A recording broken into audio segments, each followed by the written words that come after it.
In this video, we will discuss grading objects. If you'd like to follow on with this video, please open the file gradingobjects.dwg located in the training folder as discussed in the Working with this Dataset video.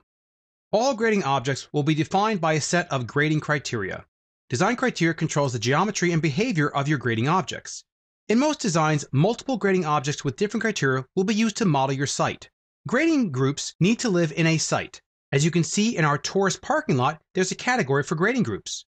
To create a grading group, navigate to the Create Design panel, Grading dropdown, and Grading Creation Tools. The first thing you want to do is define the grading group you want this grading group you're going to create to go into. It's important for it to go into the same site where your feature lines exist. Click on the dropdown here and pick Tourist Parking Lot, and we'll go ahead and create a brand new grading group called Daylighting. For now, we will turn automatic surface creation off. That way, we don't have any updates being done to the surface. That's the great thing about grading groups is they link to a surface once you have this toggled on. We'll click OK and OK right there. Let's now set the surface and we'll go ahead and pick on Combined EG. This will be the surface you're seeking with the grade to surface criteria. The criteria you see here is defined in the grading criteria set.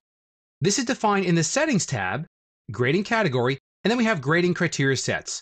So in the basic set, we have these 4 generic criteria. We want to actually just pick the grade to surface grading criteria, and we'll click on the drop down here and let's click on Create Grading. So before any grading can actually be done with the grading group, you have to have at least one feature line created to start off with. From that feature line, you can then create additional gradings that will be linked to the feature line, and any updates to the feature line will update the connected grading objects.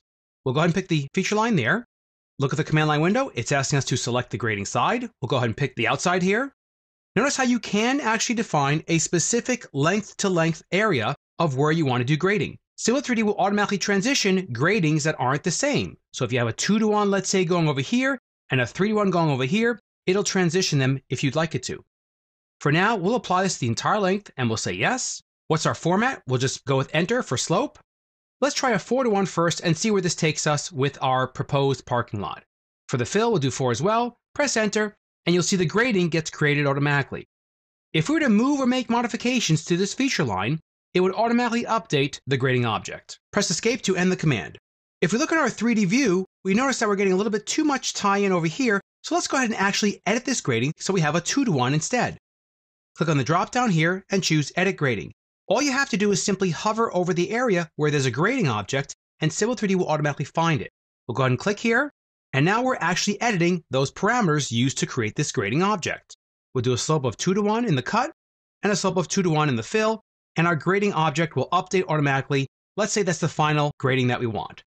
Now let's go ahead and pick on the grading dropdown. Let's use a command called Create Infill. When Civil 3D has flat areas, you need to simply create an infill and it'll close off the areas for you, thereby completing your eventual surface that you're going to create. We'll click Create Infill, and we'll go ahead and simply hover in the area where there's a closed area. We'll click here. There's one.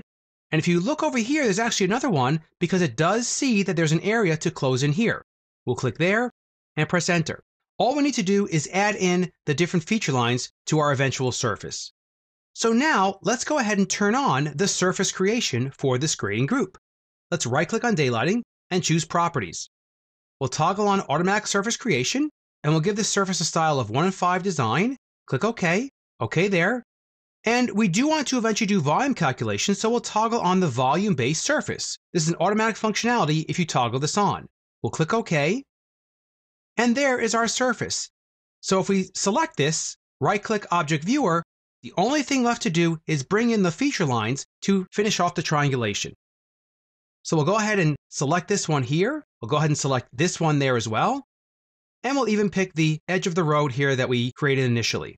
Notice the contextual ribbon has the Add to Surface as Break Line option. Click on that. And we'll go ahead and pick on the daylighting surface we want to add this to. Click OK. And we'll just go with the defaults. Click OK here. And now you can see our surface is completed with our triangulation and everything.